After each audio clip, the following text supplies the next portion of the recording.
everybody, I'm John Fensel, and we're here in Section 6 of Arlington National Cemetery, and I'd like to talk to you about a great leader and a man who you've probably never heard of, but should.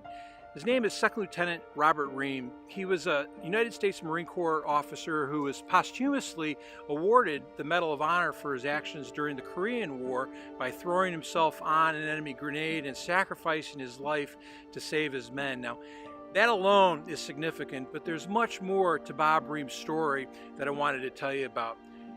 Robert Dale Reem was born on October 20th, 1925 in Lancaster, Pennsylvania. He graduated from Elizabethtown High School in June of 1943, and during that final year of high school, he was a page in the Pennsylvania House of Representatives from January to May of 1943.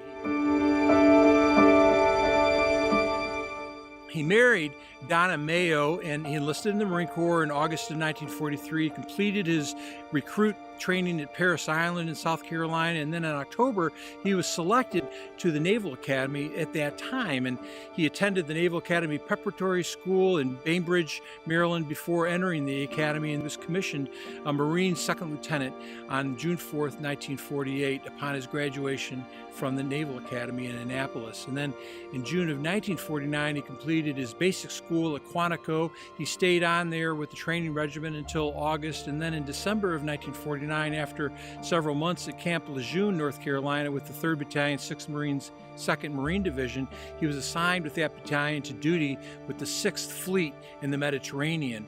In August of 1950, the battalion was ordered to Korea, where it joined the 7th Marine Regiment, 1st Marine Division.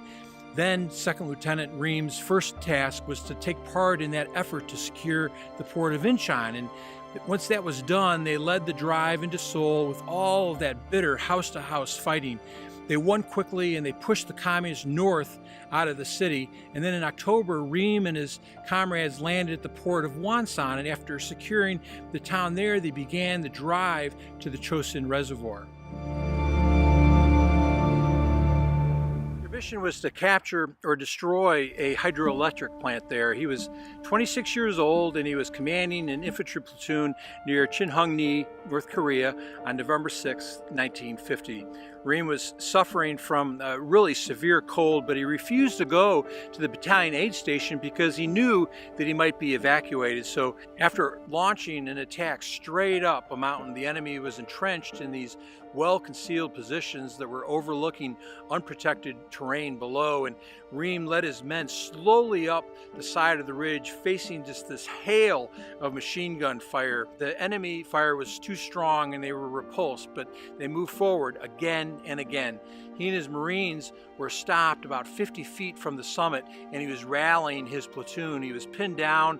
Reem was preparing his exhausted men for a fourth attack when a grenade, a large potato masher type grenade, landed in the gully where they were standing. Immediately, without thinking, maybe operating on instinct alone, Bob Reem flung himself onto the grenade. His body absorbed the entire blast, killing him but saving his men's lives. And for that, he was awarded the Medal of Honor for his superb courage, cool decisiveness, and valiant spirit of self-sacrifice in the face of certain death.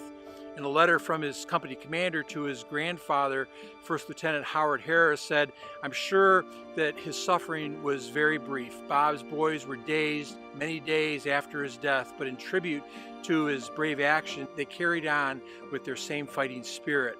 We retook the position." Tragically, by the end of December, many of Bob Reem's men would also be dead, killed in the Chosin Reservoir, one of the most brutal and costly battles of the entire Korean War. Harris continued his letter saying that, hoping this information could be of some value to you and that you will accept my deepest sympathies for the loss of your beloved grandson. He was a fine Marine, a credit to his country and the fine Corps that we all love so well. On February 8, 1952, Donna Reem received Bob's Medal of Honor at a ceremony in Washington, D.C. It was a bittersweet moment. She was grateful for her husband's recognition, but later said in a magazine article, "I don't care about the Medal of Honor, I just want Bob back." Eleanor Coble, Reem's younger sister, remarked years later about her brother, "He always wanted to join the Marine Corps. He talked about it all the time." Echoing her words, his widow, Donna, said, "He promised me he wouldn't do anything heroic, and he wouldn't have done it for himself, but he always thought of his men.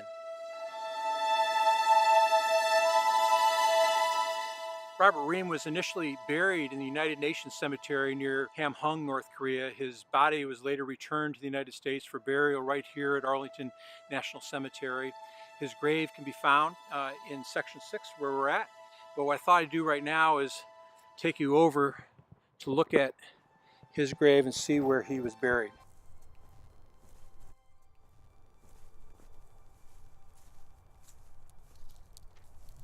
And you can see the back, Section 6, 9376B, Pennsylvania, World War II, Purple Heart.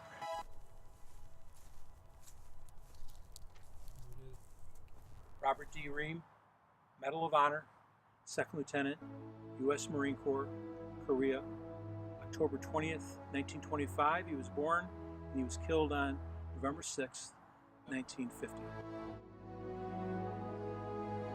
Robert D. Reem, ladies and gentlemen, Semper Fidelis, always faithful. I'm John Fenslow, and I thought you'd like to know.